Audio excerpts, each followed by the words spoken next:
जय जय श्री राधे। श्री श्री राधा रमणो जयति। भजनिताय गौर राधे श्याम। जपो हरे कृष्ण राम।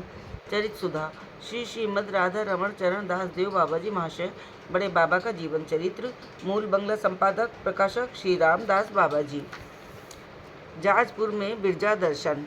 बाबा जी महाशय और उनके साथी प्रेम के आनंद में ज्ञान शून्य अवस्था में चले जा रहे हैं। रास्ता चलने का भी कोई परिणाम निश्चित नहीं है।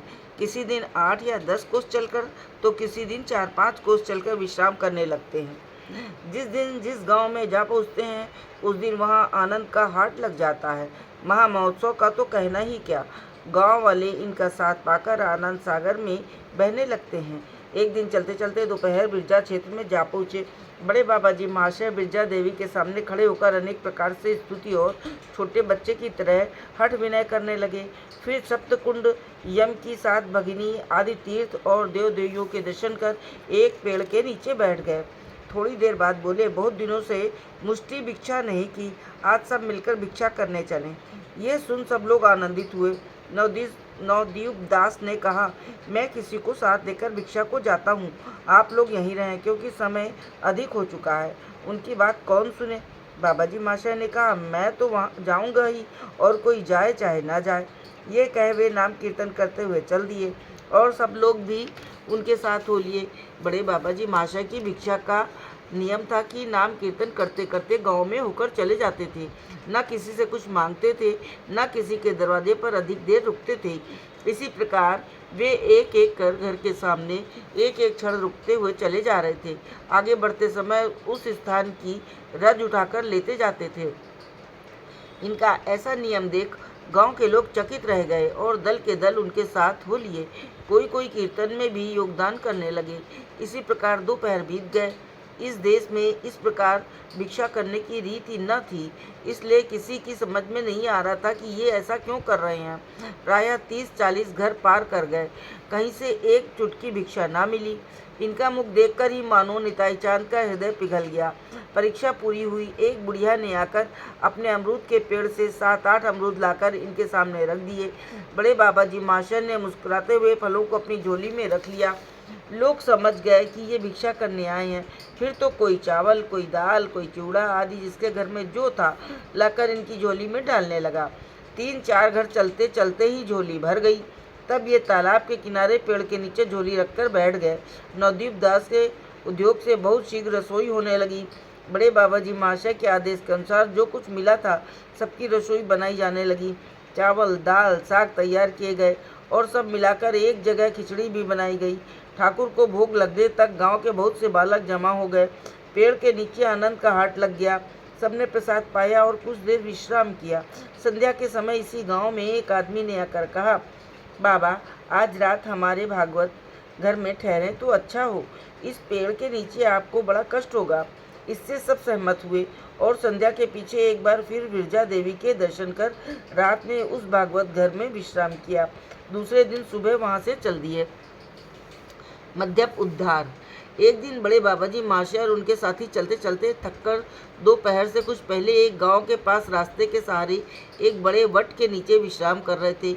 उसी समय एक बाबू आए और तरज गरज कर पूछने लगे, तुम लोग कहाँ रहते हो। बाबा जी महाशय ने धीरे से कहा, बाबा, हम लोगों का घर बार नहीं है। बाबू बोले, तो क्या तुम लोग पेड़ पर रहते हो। बाबा जी, इसका भी कुछ ठीक नहीं। तो क्या चोर हो। बाबा जी, श्रीमान जी, चोर तो नहीं पर चोर के साथी जरूर हैं।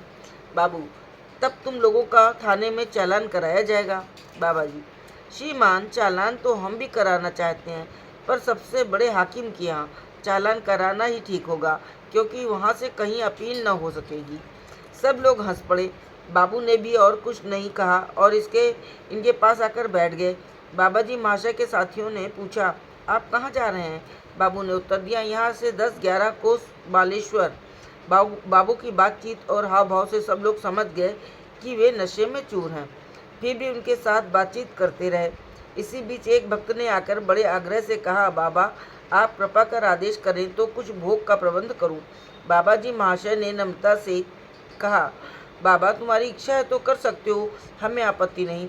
भक्त प्रसन्न हो कुछ चावल, दाल और साग ले आया।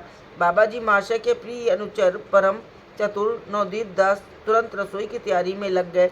बाबा जी महाशय उस बाबू से बातचीत करते रहे। धीरे धीरे बाबू का नशा उतरने लगा। वे समझ गए कि ये लोग निष्किंचन वैष्णव हैं और बाबा जी महाशय से प्रश्न करने लगे। वे भी मुस्कुराते हुए उत्तर देने लगे। बाबू, आप लोग कहाँ जाएंगे? बाबा जी, भगवान जाने। बाबू, भगवान कौन? बाबा जी, वे नित्य शुद्ध चिन्मय व जगदीश्वर हैं। उनके कटाक्ष मात्र से जगत की सृष्टि, स्थिति और प्रलय होती है। बाबू, अणु परमाणु आदि के संयोग वियोग से जगत की सृष्टि, स्थिति, प्रलय तो आप ही आप होती है। चंद्र, सूर्य, तारागण आदि अपने स्वाभाविक नियम के अधीन रहकर क्रियाशील रहते हैं। हमें जब जिस वस्तु की आवश्यकता होती है हम अपनी बुद्धि और कार्यकुशलता से संग्रह कर लेते हैं। इन बातों के लिए ईश्वर मानने की क्या आवश्यकता है? जीव सृष्टि माता पिता के संयोग से होती है। यदि माता पिता के बिना ही हो जाती तब भी ईश्वर को मान लिया जाता। बाबा जी, मेरा विश्वास है कि जगत का कोई भी कार्य ईश्वर शक्ति के बिना नहीं हो सकता। आपने कहा कि माता पिता के संयोग से जीव की सृष्टि होती है।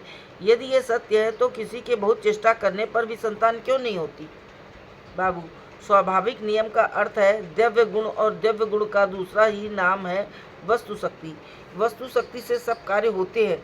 जब किसी की संतान नहीं होती तो समझना चाहिए कि स्वामी अथवा स्त्री के शरीर में वस्तु शक्ति का अभाव है। बाबा जी, उस वस्तु का संयोग और वियोग करता भी कोई है? हम देखते हैं कि किसी के संतान करने की अनेक चेष्टा करने पर भी संतान नहीं होती और किसी के संतान रोकने की बहुत चेष्टा करने पर भी संतान नहीं रुकती। पर इसे जाने दीजिए। विचार कर देखिए कि अपने शरीर के संबंध में क्या आपका कोई कर्तापन है? आप बालक थे तब किसी वैज्ञानिक क्रिया अथवा औषधि द्वारा एकदम जवान हो सकते थे क्या? आपके दांत नहीं थे तब क्या किसी उपाय से दांत निकल सकते थे?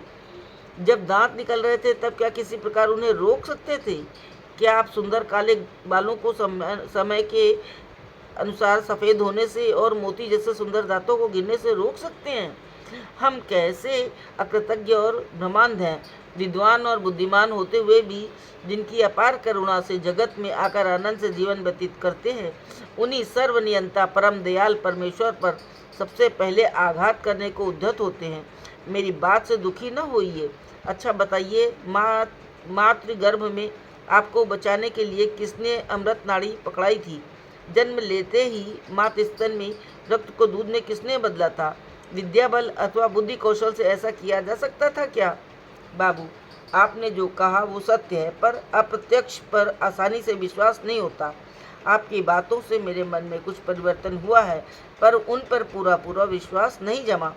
बाबा जी, बाबा, ये उल्टी बात है। हम बहुत सी अप्रत्यक्ष बातों का विश्वास कर लिया करते हैं, पर जगत की दृश्य अदृश्य प्रत्येक वस्तु में प्रत्यक्ष वस्तु रूप से विराजमान भगवान की चिन्मय शक्ति को देखकर भी उनकी सत्ता को स्वीकार नहीं करना चाहते। अच्छा बताइए, आपके पितामह, प्रपितामह आदि इस जगत में वर्तमान थे या नहीं? इस बात को आपने कैसे जाना? आपने वशिष्ठ अथवा कश्यप आदि ऋषियों के वंश में जन्म लिया है, इसका कोई प्रत्यक्ष प्रमाण है या ये सब परंपरागत संस्कारों के कारण अंधविश्वास है? बाबू ने कुछ व्याकुल होकर कहा, अच्छा मान लिया कि ईश्वर है, पर बताइए कि जीव और ईश्वर में क्या भेद है?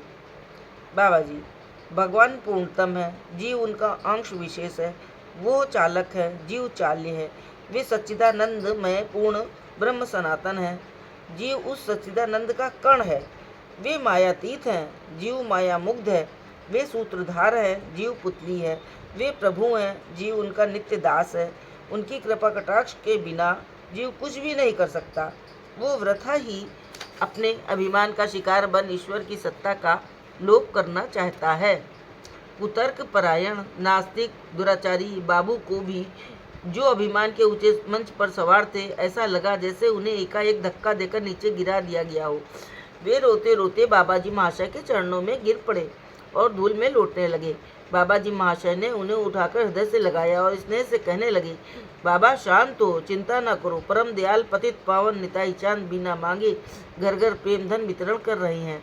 उनके श्री चरणों का आश्रय लो, सब अभाव और शांति दूर होगी। सदैव के लिए प्रेमानंद सागर में निमग्न हो जाओगे। बाबू ने हाथ जोड़कर कहा, प्रभु आपने कृपा कर मुझे घोर नरक कुंड से उठा लिया। मैंने कभी कोई सुकर्म नहीं किया।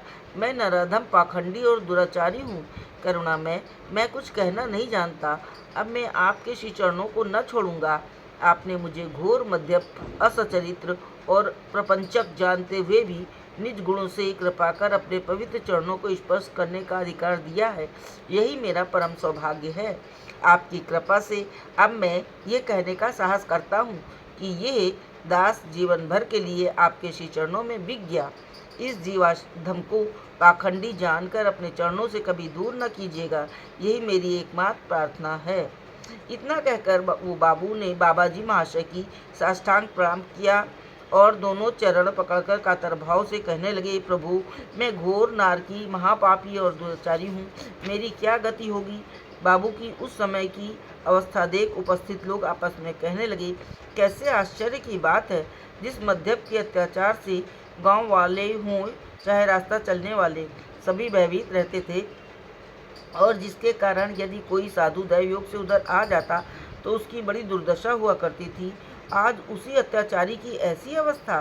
बड़े आश्चर्य का विषय है। महत कृपा की कैसी अपूर्व शक्ति है। इन महापुरुष का आकार देख और इनकी बातें सुन हमें विश्वास होता है कि ये साधारण साधु नहीं है, असाधारण शक्तिशाली सिद्ध पुरुष हैं। सबने उनके चरणों में दंडवत प्रणाम किया। उन्होंने भी प्रति नमस्कार किया। इसी समय नवदीप दास ने आकर कहा, दादा, भोग तैयार है, समय अधिक हो चुका है, प्रसाद पाना चाहिए। बाबा जी महाशय ने बाबू से पूछा, आपके भोजन का क्या प्रबंध होना चाहिए? मेरे साथियों की जाति का तो कुछ ठीक नहीं, पर ठाकुर जी का भोग अवश्य लग चुका है। अब जैसी आपकी रुचि हो। बाबू ने कातर स्वर से कहा, कृपा में क्या अब भी मैं आपकी कृपा के योग्य नहीं? अब भी मुझे अपने श्री चरणों से दूर हटाना चाहते हैं? फिर से विद्या और कुल के अभिमान रूपी बंधन में बांधकर दुस्तर मोहगर्भ में डालना चाहते हैं? दयामय प्रभु, इस अधम पतित के ऊपर कृपा दृष्टि कीजिए। आज मेरा परम सौभाग्य है कि आपके कृपा पात्र इन सिद्ध महापुरुषों के हाथ से भगवत अधरामृत पाऊंगा। अब तक मोहम्मद में मत रहकर न जाने कितने कुकर्मी लोगों का झूठा खाता रहा। आज निवृत्ति मार्ग का एकमात्र अवलंबन, मानव जीवन का एकमात्र भरोसा भगवत अधरामृत पाकर ये जीव अधम कृतार्थ हो सके, ऐसी कृपा कीजिए। ये कहकर बाबू फिर से बाबा जी महाशय के चरण पकड़कर रोने लगे। कृपा में बाबा जी महाशय का कोमल हृदय एकदम पिघल गया। तुरंत उनका हाथ पकड़कर ले गए और अपने सामने एक पत्थर डलवा कर बैठा दिया। बाबू महाप्रसाद पाते जाते थे और फुट फुट कर रोते जाते थे। भगवत अधरामृत पाकर आज उनका नया जन्म हो गया। प्रसाद पाकर सब लोग उसी वृक्ष के नीचे विश्राम करने लगे। जिस भक्त ने भिक्षा का प्रबंध किया था उसे बचा हुआ महाप्रसाद और सब लोगों में बांट स्वयं भी कुछ पा लिया। उस दिन इन लोगों को वही ठहराने के लिए एक दुकानदार ने रात को अपने कमरे में विश्राम करने का बड़ा आग्रह किया। दयालु बाबा जी महाशय उसके घर चल दिए। नवजीवन प्राप्त अनुरागी बाबू इनका सुखमय साथ छोड़कर न जा सके, इनके साथ ही रह गए। संध्या होने पर नवदीप दास ने दुकानदार से पूछा, तुम्हारे यहाँ खोल है क्या? उसने कहा, खोल तो नहीं, पखावज है, आज्ञा हो तो लाऊं। पखावज मंगाया गया और आरती कीर्तन होने लगा। धीरे धीरे बाजार के लोग आने लगे। उस छोटे से कमरे में भीड़ होने लगी। सब लोग बाहर आकर बैठ गए। आरती कीर्तन पूरा होने पर सब लोग निताई अनेछे नाम, हरि बोल ये कीर्तन करते हुए उद्दंड नृत्य करने लगे। चांदनी रात थी। मधुर पवन के झोंकों से वृक्ष लता झूम रही थी, मानो वो भी कीर्तन आनंद में नाच रही हों। छोटे बड़े दुकानदार वहां आकर प्रेम रंग में तैर रहे थे। प्रायः आधी रात तक उच्च नाम कीर्तन होता रहा। हरी लूट के बताशों की वर्षा होने लगी। जो भी आता वही बताशे लुटाकर दोनों हाथ उठाकर नाचने लगता। कोई कोई कीर्तन की जगह धूल में लौटने लगते। उपस्थित भक्त अभक्त सभी प्रेमोन्मत्त महापुरुष का नृत्य कीर्तन और भावावेश देख विस्मित और मुग्ध हो गए। सब उनकी जय जयकार करने लगे। कीर्तन के बाद कुछ विश्राम कर लेने पर दुकानदार ने जलपान का प्रबंध करने की अनुमति मांगी तो नवदीप दास ने कहा, बाबा, दुकान की कोई चीज़ हमारे ठाकुर को भोग नहीं लगेगी और इस समय प्रसाद पाने की कोई आवश्यकता भी नहीं है। दुकानदार ने दीन भाव से कहा, बाबा, हमारी दुकान में देसी चीनी की मिठाई है, आप कृपा कर ठाकुर को भोग लगाकर कुछ प्रसाद पालें तो मैं और मेरा परिवार कृतार्थ हो। उसकी भक्तिपूर्ण प्रार्थना पर इन लोगों ने ठाकुर को भोग लगाकर थोड़ा थोड़ा प्रसाद पाया और बाकी सब लोगों में बांटने को कहा। सभी थोड़ा थोड़ा सा प्रसाद लेकर अपने अपने घर चले गए। इन लोगों ने रात में वहीं विश्राम किया। सवेरा होते ही जब ये नित्य कर्म में निवृत्त हुए, उस दुकानदार और वहाँ के भक्तों ने आकर 2-1 दिन और ठहरने का अनुरोध किया। वे लोग मधुर वाक्यों से उन्हें समझा बुझाकर गौर हरि बोल कीर्तन करते हुए वहां से चल दिए। गांव के भक्त लोग साथ साथ चलने लगे। बाबा जी महाशय ने उन्हें अपने मधुर वचनों से लौट जाने को विवश किया और स्वयं नृत्य करते हुए बालेश्वर की तरफ चल दिए। पर बाबू, जिनका नाम रामधन गंगोपाध्याय था, उनके साथ ही थे। उनका विद्याकुल अभिमान चूर्ण हो गया था और वे दीन भाव से इनके साथ जा रहे थे। जय हो बड़े बाबा की। हिताय गौर राधे श्याम, जपो हरे कृष्ण हरे राम।